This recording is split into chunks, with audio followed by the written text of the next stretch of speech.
Halo, assalamualaikum. Ketemu lagi bareng gue Khalid di sini. Jika kalian suka dengan video ini, jangan lupa klik tombol like, subscribe, dan komen supaya saya bisa lebih bersemangat untuk membuat konten-konten video menarik berikutnya. Apa kejadian yang lo paling ingat dalam waktu 2 tahun ke belakang? Saya bakalan jawab kejadian pada tanggal 26 Oktober dan 6 November 2019.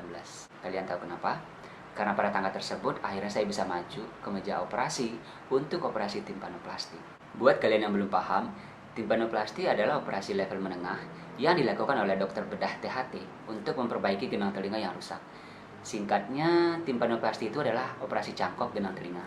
Adapun video ini saya buat dengan tujuan untuk sharing ke teman-teman semua mengenai pengalaman saya pada saat operasi timpanoplasti, mulai dari persiapan, prosedur, biaya, dan pasca operasi. Sebelum kalian memutuskan untuk operasi, pastikan kalian sudah mencari tahu terlebih dahulu prosedur operasinya seperti apa, dan operasi ini ada di rumah sakit mana aja, apakah rumah sakit tersebut menggunakan BPJS atau tidak. Selain itu, kalian juga bisa cari tahu informasi-informasi mengenai teknis operasi timpanoplasti yang nanti bakalan dilakukan. Apakah operasi timpanoplasti dilakukan lewat lubang telinga atau dibelek dari belakang telinga. Kedua teknis operasi ini tentunya berbeda, dan biasanya operasi timpanoplasti yang dilakukan lewat lubang telinga itu biasanya biayanya lebih mahal dibandingkan dengan timpanoplasti yang dilakukan lewat belakang daun telinga. Jadi case-nya kalau misalkan pada saat saya dulu, itu saya coba searching di internet. Saya coba cari tahu daftar-daftar rumah sakit yang bisa melakukan operasi timpanoplasti. Tentunya saya juga cari tahu dokter-dokter yang berpengalaman. Akhirnya waktu itu saya coba cari-cari di internet, menemukan salah satu blog. Itu di sana dia bercerita bahwasanya dia pernah melakukan operasi timpanoplasti di salah satu rumah sakit di daerah Jakarta Pusat. Di blog itu dia juga cerita nama rumah sakitnya, alamatnya, dan nomor yang bisa dihubungi. Saya coba hubungi rumah sakitnya, dan akhirnya saya bikin appointment untuk operasi timpanoplasti di sana. Setelah bikin appointment, hamil 1 hari sebelum operasi, itu tanggal 25 Oktober 2019, saya disuruh datang ke rumah sakit. Jadi hamil 1 sebelum operasi, saya disuruh untuk cek darah terlebih dahulu, kemudian ronsen paru juga. Hari itu juga saya disuruh untuk reservasi untuk pemilihan kamar rawat inap. Jadi di rumah sakit ini ada 3 tipe kamar rawat inap yang kalian bisa pilih. Ada tipe kelas A, kelas B, kelas C. Atau nama lainnya tipe kelas 1, kelas 2, atau kelas 3. Dan itu harganya tentu berbeda.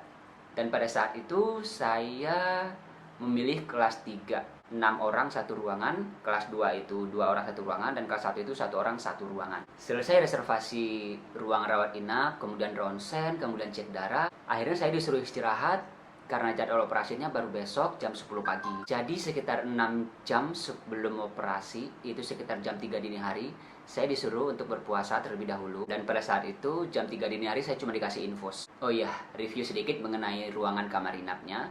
Kalau menurut saya ruangannya cukup nyaman dan itu cukup luas.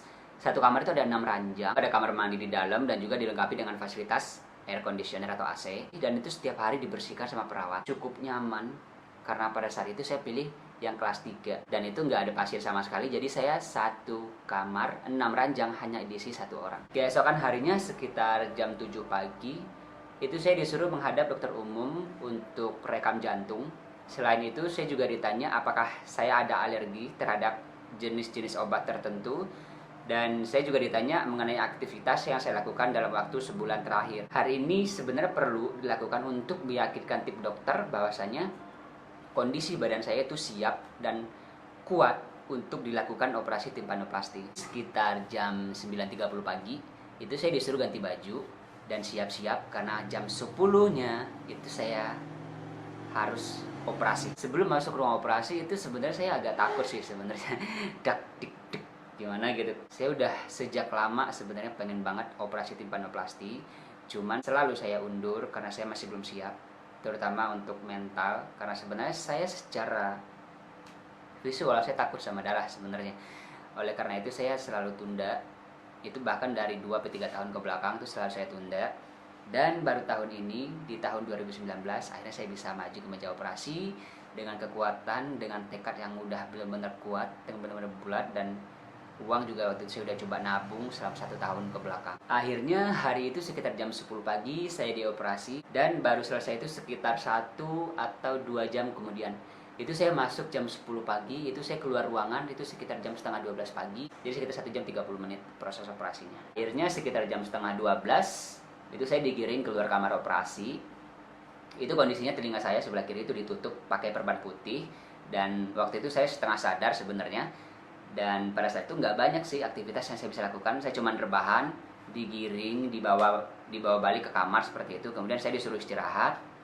Dan biasanya setiap 4 jam sekali itu dokter sama perawat bakalan ngecek kesehatan saya. Selain itu saya juga dikasih semacam obat penghilang rasa nyeri seperti itu. Karena ini ketika selesai dioperasi dan ketika biusnya habis, itu emang benar-benar kerasa nyeri seperti itu. Dan saya harus minum obat secara berkala supaya rasa nyerinya ini bisa hilang. 2 hari kemudian saya lebih banyak aktivitas di kamar sih. Saya cuma rebahan, duduk, WC, rebahan, seperti itu. Dan 2 hari kemudian juga saya sudah diperbolehkan pulang oleh tim dokter. Cuman pada pagi harinya saya disuruh dulu menghadap dokter yang mengoperasi saya. Jadi saya diperiksa dan kuping sebelah kiri saya itu perban bagian luar itu dilepas sama dokternya.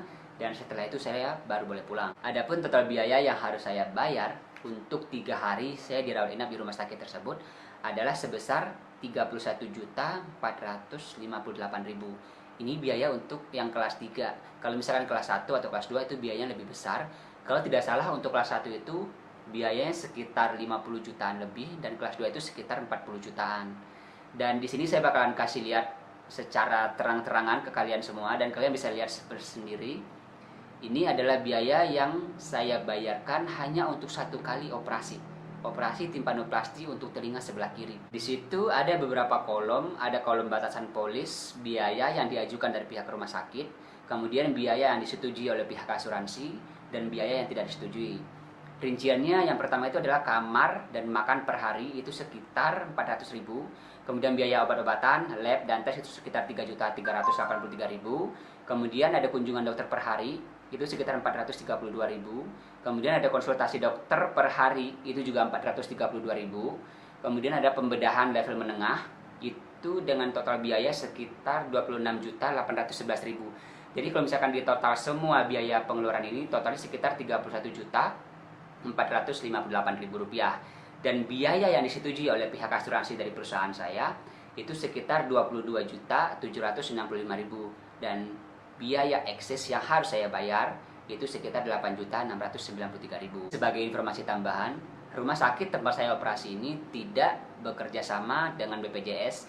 Jadi saya menggunakan asuransi dari perusahaan. 1 minggu kemudian itu saya harus balik lagi ke rumah sakit tersebut karena saya harus operasi lagi untuk yang kedua kalinya telinga sebelah kanan.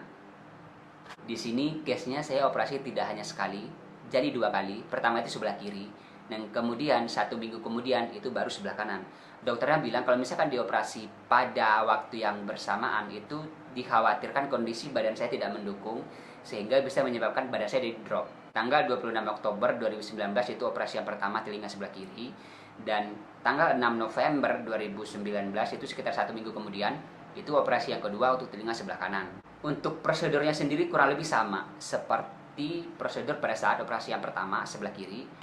Paling bedanya pada saat di operasi yang pertama itu kan kita harus cek darah, cek rekam jantung, kemudian cek ronsen juga, ronsen paru sama ronsen kondisi telinga.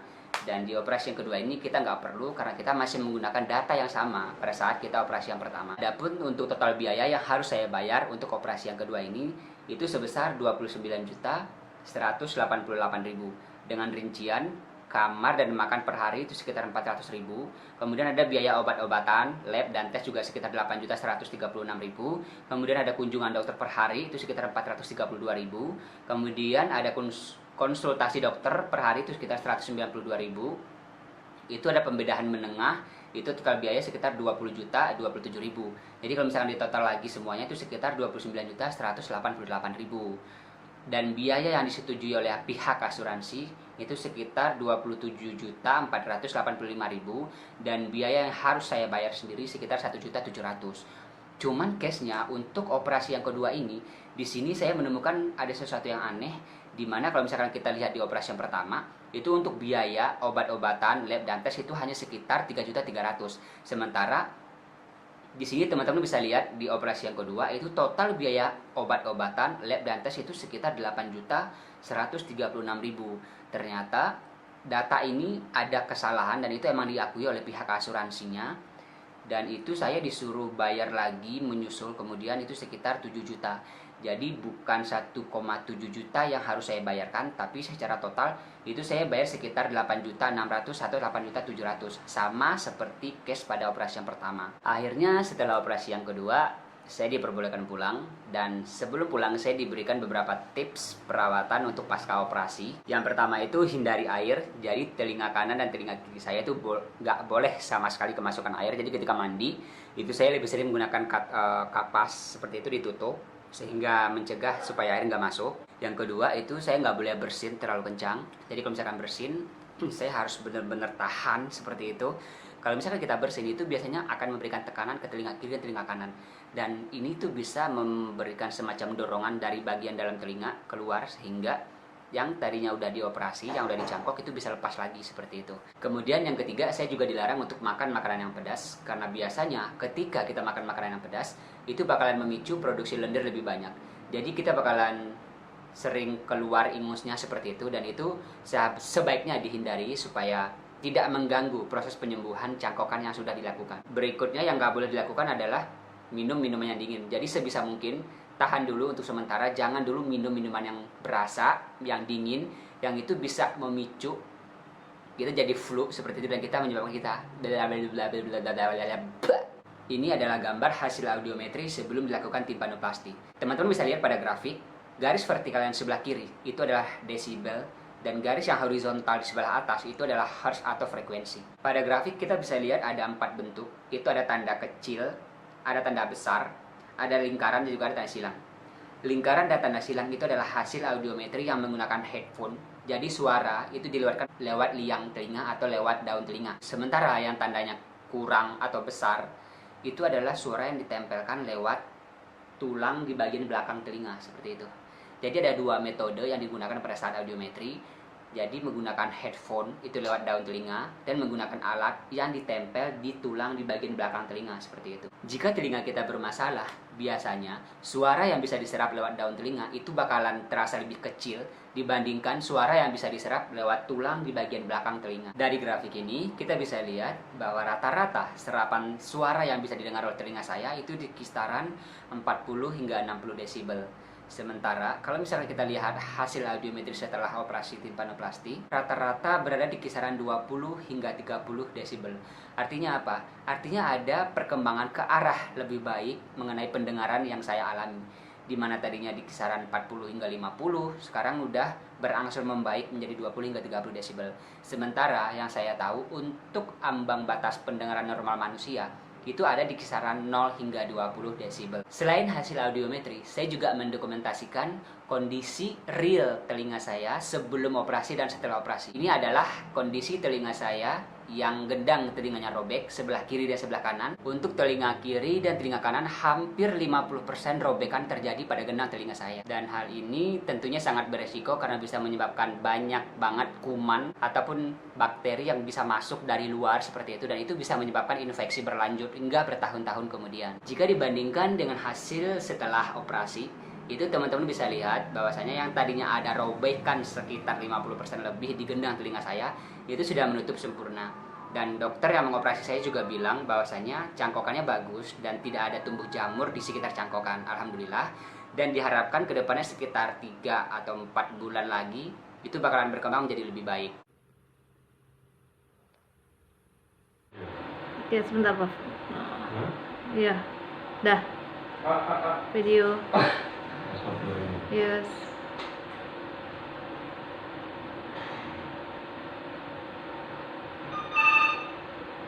Sip. Oke teman-teman semua, mungkin sekian sedikit sharing yang bisa saya beri mengenai pengalaman saya pada saat operasi timpanoplasti. Dan sekarang saya bakalan memberikan informasi ke kalian mengenai rumah sakit dan juga dokter yang mengoperasi saya. Jadi saya itu operasi di salah satu rumah sakit di Jakarta Pusat. Nama rumah sakitnya adalah Rumah Sakit Khusus Bedah THT dan Ortopedi SS Medica. Itu berlokasi di Jalan Salemba 1, berdekatan dengan gedung Kementerian Sosial Republik Indonesia.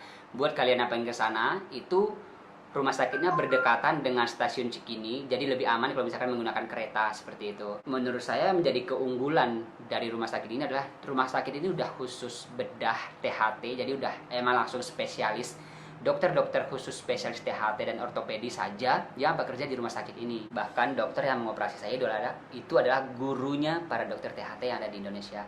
Nama lengkapnya adalah Prof. Helmy.